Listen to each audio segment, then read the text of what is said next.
तो आप एक वचन कहता, अगर तुम्हें, यीशु मसीह ने एक जगह ये लिखा कि अगर तुमने वही किया जो तुम्हें करने के लिए बोला गया था तो तुम निकम्मे दास हो।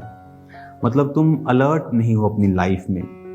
अगर प्रार्थना करनी है तो प्रभु को कहो, प्रभु तेरे वचन में लिखा है कि मूसा की आंखें 120 साल के होने के बावजूद भी धुंधली नहीं थी।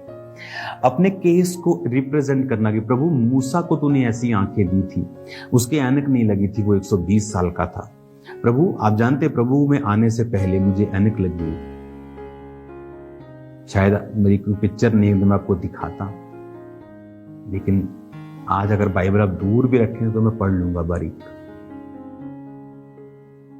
पॉसिबल है ये, लेकिन हमारा केस हमें रिप्रेजेंट करना नहीं आता परमेश्वर के। हम एक निकम्मे दास हैं। अगर हम अच्छे होते तो हम रिप्रेजेंट करते, प्रभु तेरे वचन में लिखा है। कहां वचन आपको हड्डियों को सपोर्ट करता है? आपको अगर हड्डी की दिक्कत है, घुटनों की दिक्कत है, कूल्हे कहां सपोर्ट करता है? नीति वचन 3 में। अगर तू यहोवा की आज्ञाओं पे चले वो तेरे शरीर को भला चंगा और तेरी हड्डियों को पुष्ट करेगा। पुष्ट का मतलब है मॉइस्चर, कहते ग्रीस खत्म हो गई, मॉइस्ट करेगा। परमेश्वर ने कहा तेरी हड्डियों को वो मॉइस्चर में रखेगा, सूखने नहीं देगा। तो ये मतलब नहीं कि एक विश्वासी को हड्डियों की प्रॉब्लम नहीं हो सकती, घुटनों की, हिप की नहीं हो सकती, पर उसके पास एक वचन होना चाहिए टू फाइट अपॉन, कि इस वचन पे वो फाइट करे कि प्रभु तेरे वचन में लिखा है। कहां लिखा है आपके वचन में कि वो आपके बच्चों को ब्लेस करेगा या आपके बच्चों को ग्रेट बनाएगा? अगर आपको ये नहीं पता आपका केस, आप एक निकम्मे दास हैं, निकम्मे वकील हैं। आपको मालूम ही नहीं आप जो पूछ रहे हैं, जो आप मांग रहे हैं, वो कौन सा वचन उसको सपोर्ट करता है।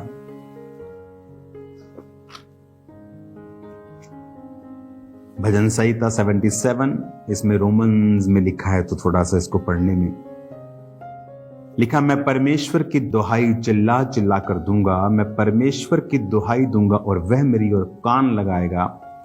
संकट के दिन में प्रभु की खोज में लगा रहा, रात को मेरा हाथ फैला रहा और ढीला ना हुआ, मुझ में शांति आई ही नहीं। मैं परमेश्वर का स्मरण करके कहराता हूं और मैं चिंता करते करते मूर्छित हो चला हूं।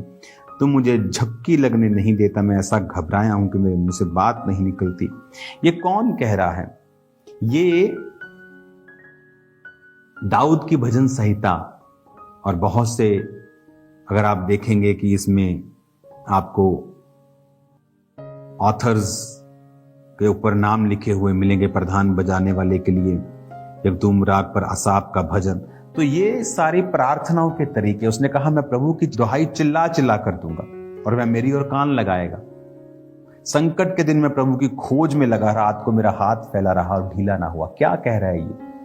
कि मैं प्रार्थना में ढीला नहीं हुआ, रात को मेरा हाथ ढीला नहीं हुआ, मैंने संकट के दिन प्रार्थना। लोग क्या करते हैं संकट के दिन? वो उल्टा दारू पीने चले जाते हैं, निराश हो जाते हैं, प्रार्थना नहीं करते। इससे कुछ नहीं होगा, नथिंग विल चेंज।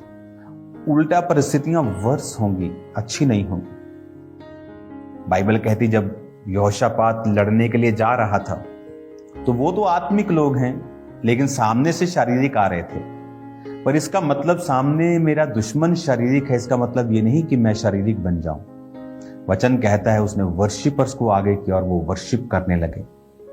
लोग सोचते ये राजा पागल हो गया है, बेस्ट आर्मी आगे करनी है कि वर्शिपर आगे करने हैं? वर्शिप प्रभु के घर में होनी चाहिए।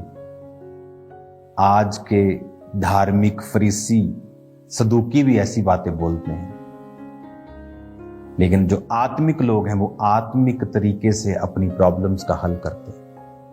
वर्शिप की, और बाइबल कहती एनिमी कंफ्यूज होकर एक दूसरे को मारने लगे और वहां से चले गए।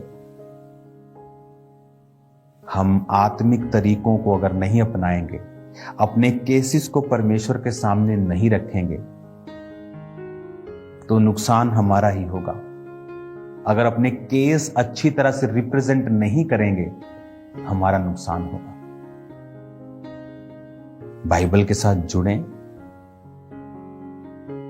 पाप छोड़ें, स्पिरिट के साथ कनेक्शन बनाएं।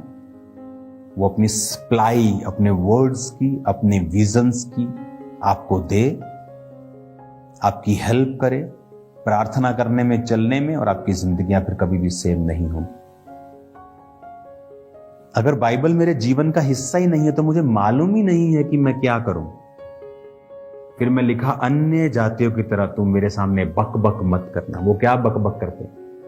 मेरा वीजा लग जाए, प्रभु जी मैं चंगा हो जाऊं, प्रभु जी मेरे जीवन में ये काम हो जाए। ये बक बक है परमेश्वर के मुताबिक।